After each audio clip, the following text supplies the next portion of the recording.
All right, so today we're going to be working on getting that up and getting those sealed back up again.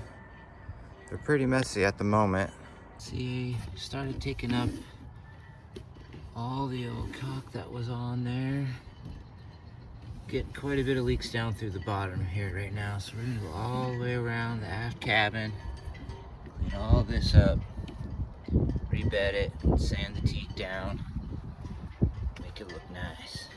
Hopefully get rid of some of our leaks we got going on. Okay, so we finally got it all up, sanded, painted, ready to put the trim back down.